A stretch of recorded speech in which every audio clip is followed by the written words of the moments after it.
Hi, my name is Sunshine Hillygus. I'm Professor of Political Science and Public Policy at Duke University. I want to welcome you to the last in the virtual lecture series for the Julian J. Rothbaum Distinguished Lecture in Representative Government at the University of Oklahoma.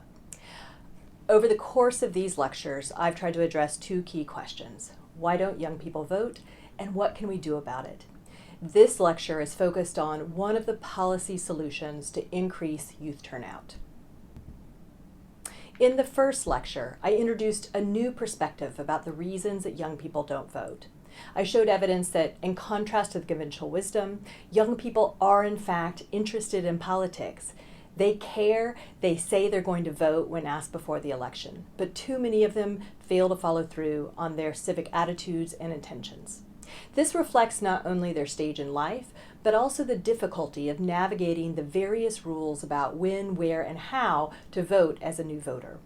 I show that those who are more likely to follow through on their turnout intentions have what are called non-cognitive skills. These are competencies related to grit and perseverance that help them to navigate the barriers and distractions that can get in the way of following through on their turnout intentions. In lectures number 2 and number 3, I'm focusing on the policy solutions. So there's two different paths that I propose that we can follow. One is to rethink civic education, and that's what I focused on in lecture number 2. We need to build the capacity for young people to follow through on their intentions and overcome any hurdles to participation. Today I want to talk about another policy solution. The other path is to lower the obstacles to voting. That is, make it easier for young people to follow through on their civic intentions. As a society, people shouldn't have to have grit and perseverance to be able to participate in democracy. The key takeaway is that election rules matter. Whether they're residency rules or registration deadlines or voter identification requirements or polling locations, all of these vary widely across states and can make it easier or harder to vote. And these rules have a bigger impact on young voters than experienced voters. I sometimes find myself speaking to kind of long-term voters who might not have a clear perspective on what it's like to be a new voter. If you have lived in the same location for a long time, then you probably haven't updated your registration in forever. Your driver's license hasn't changed. You probably don't have a sense of the extent to which it can be challenging to register to vote. So let me give some perspective. Consider the state of Texas.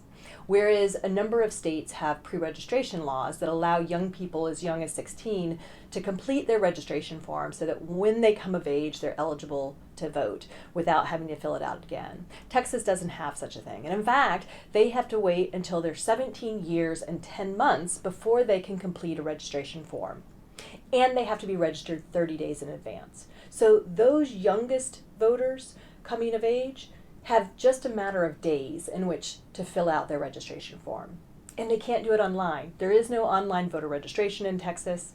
And not only that, but it's very hard to do registration drives. So in the state of Texas, if you want to register somebody else, what you have to do is get deputized as a volunteer registrar. And that certification expires every election year.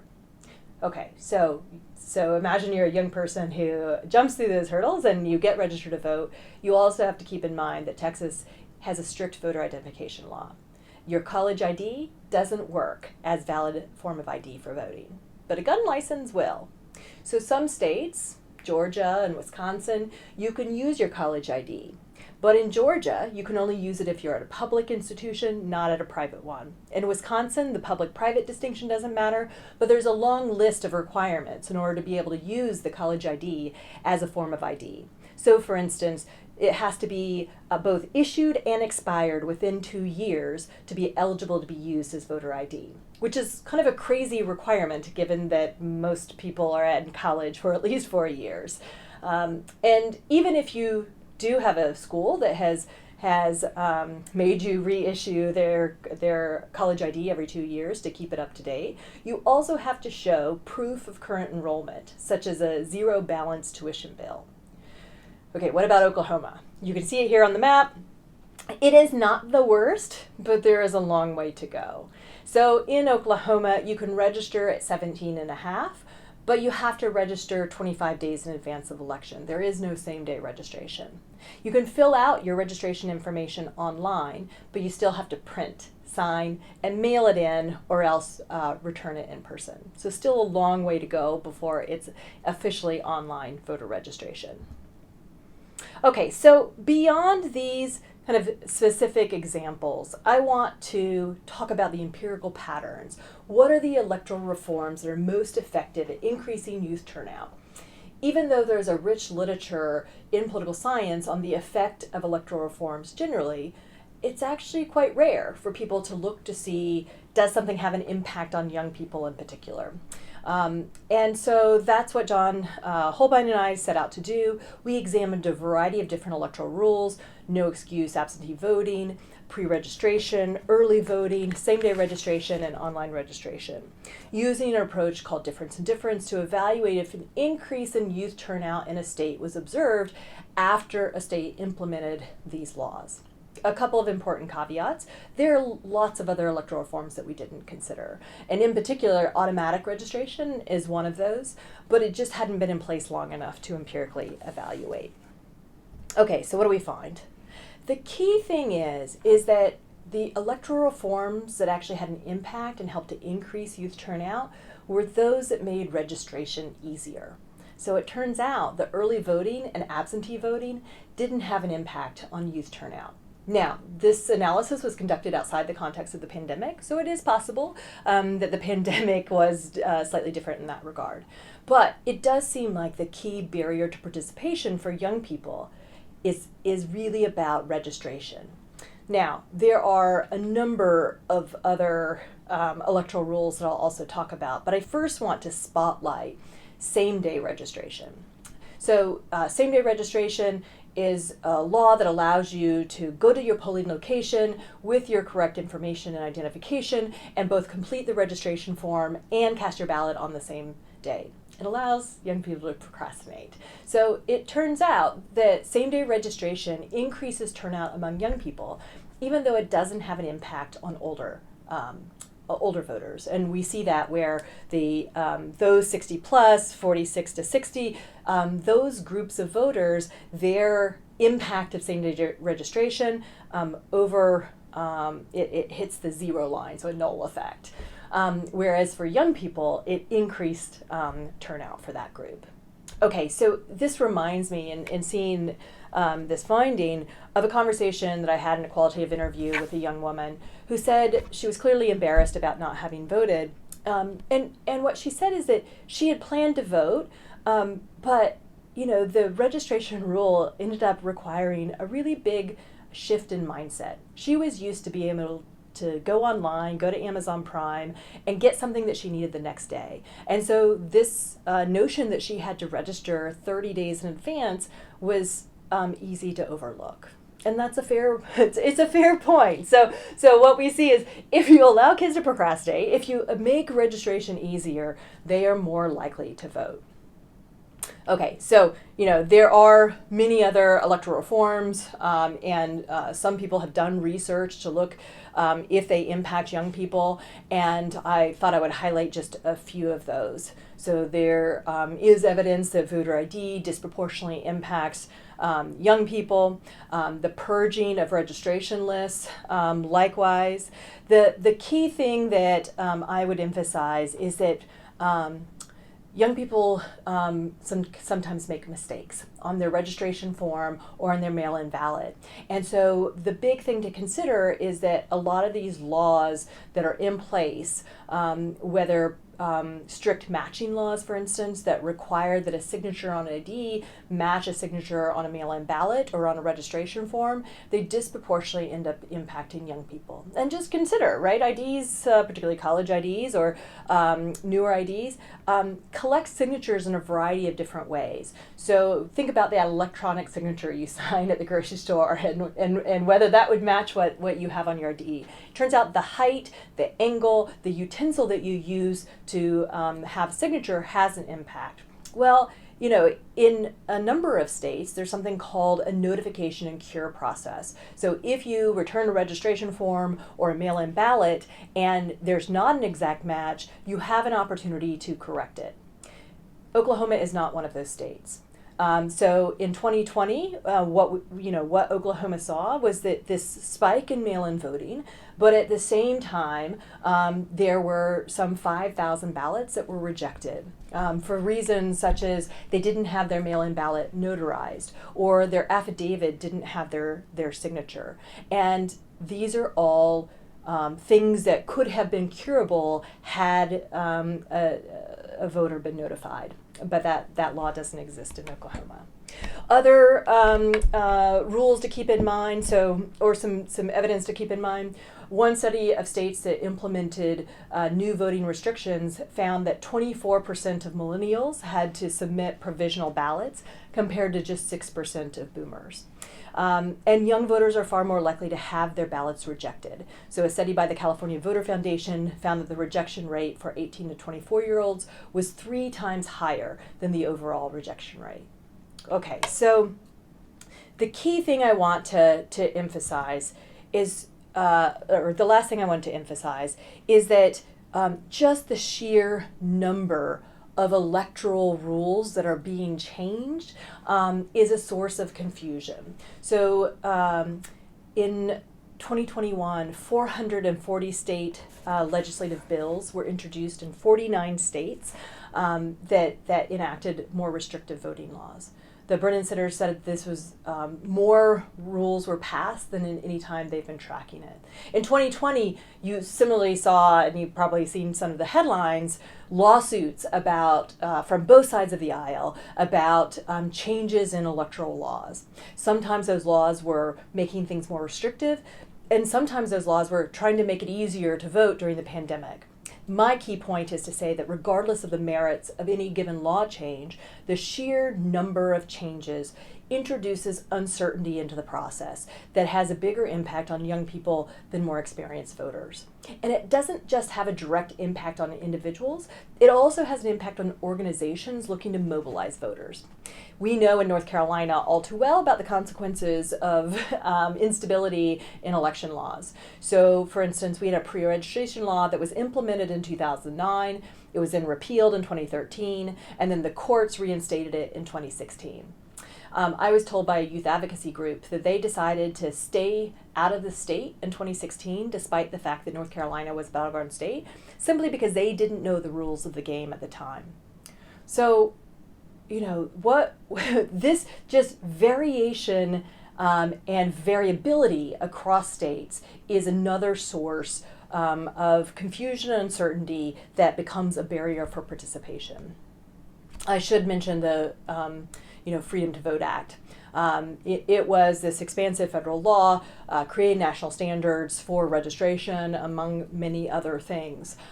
It's, of course, now dead in the water, at least at the time of me recording this lecture. It had passed along a party line vote in the House and then was filibustered by Senate Republicans. And this is one of the things that I find so frustrating about studying youth turnout and electoral laws, is the extent to which it has become partisan. And it's depressing to see. And not only that, it's a mistake. So it is not the case that young people will inevitably and always vote Democratic and not vote Republican. I mean, in fact, if you look at 2020, there were a number of states where young voters broke for Trump or it was super close. So making it easier for young people to vote should not be looked at through a partisan lens.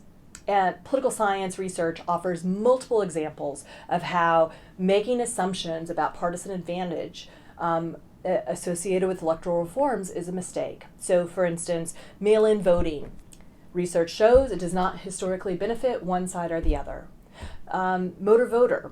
There was this assumption that Democrats would see this big boon in registration based on the motor voter law, which allowed people to register to vote at the DMV. Turns out it was promptly followed by Republican takeover of Congress and more Republican presidential administrations than Democratic ones. So my own research on pre-registration also challenges this notion that making it easier for young people to vote will benefit Democrats. So in the state of Florida, what I found was that pre-registration laws actually helped to narrow the Democratic advantage among young people, because young Republicans who pre-registered were actually more likely to turn out than young Democrats. In the state of North Carolina, it turns out that the unaffiliated were the ones who were most likely to use pre-registration. And this is what we want. We want for electoral reform to broaden the electorate, to go beyond partisan loyalties, to expand the electorate, to include those who are harder to predict in one election or the next. And young people, we know, are less likely to stay loyal with a party from one election to the next. So again, young people don't have long-standing party ties. They're less likely to vote straight party, and they don't like voting straight party. So what we need to focus on is making it easy for young people to register and vote, regardless of whom they end up voting for. Okay, so let me wrap it up. In conclusion, we need to make registration and voting easier. Registration hurdles in particular currently keep some individuals from following through on their participatory intentions. So same-day registration, online registration, automatic registration, they all work for young people even if they don't help older people to register and vote as much. Young people will benefit too if it's a national rather than a state level reform. Our research actually suggests that it's the combination of electoral reform and school reform that will be most effective at increasing youth turnout. High school is the time to reach young people. Some colleges have in place well-developed registration processes. So for instance, Denison University in Ohio has 99% of eligible students registered to vote. But not every student goes someplace where there is such a well-developed registration process in place. Not all students go to college at all. High school is the time to reach those students who don't have the family support to help hold their hand through the registration and voting process. High school is the time that we can reach more young people. And so what we need is to get schools involved in the registration process. This is where pre-registration is so effective, because it expands the pool of students who are able to fill out their form with the assistance of teachers. And the other point I would make is it has to be more than just putting a table in the cafeteria. It really needs to be in-class demonstrations, in-class assistance in completing registration forms. And what we find in the state of Florida is it's the combination of having a pre-registration law and a county going in and doing demonstrations in the schools that increased youth turnout the most. Okay, so the final thing I would say is that what we know won't work is this messaging from many youth advocacy groups that young people just need to care more, that they need to know that there's something at stake in the election. They care, they know, they're interested. But there are potentially some messages, I think some lessons from this research that might help those mobilization organizations. So rather than getting celebrities to say that voting is cool, maybe send out calendar reminders. Help young people develop a plan for how it is they're going to vote. Provide transportation to the polls. Provide water for long lines, except for in Georgia where it's illegal. So the key is that organizations should recognize that the key barrier to participation is not political interest, but they need to think about how it is they could help for young people to overcome any obstacles that might stand in their way of actually following through on that political interest. The last thing I'll say is at the end of the day, the things that are most effective at increasing youth turnout aren't being done in an election. It's not being done by the campaigns or the candidates, right? It's really about changing the laws and improving education. So I appreciate your time and attention. I hope you'll join me for a live Q&A, even if I can't still be there in person. Thank you.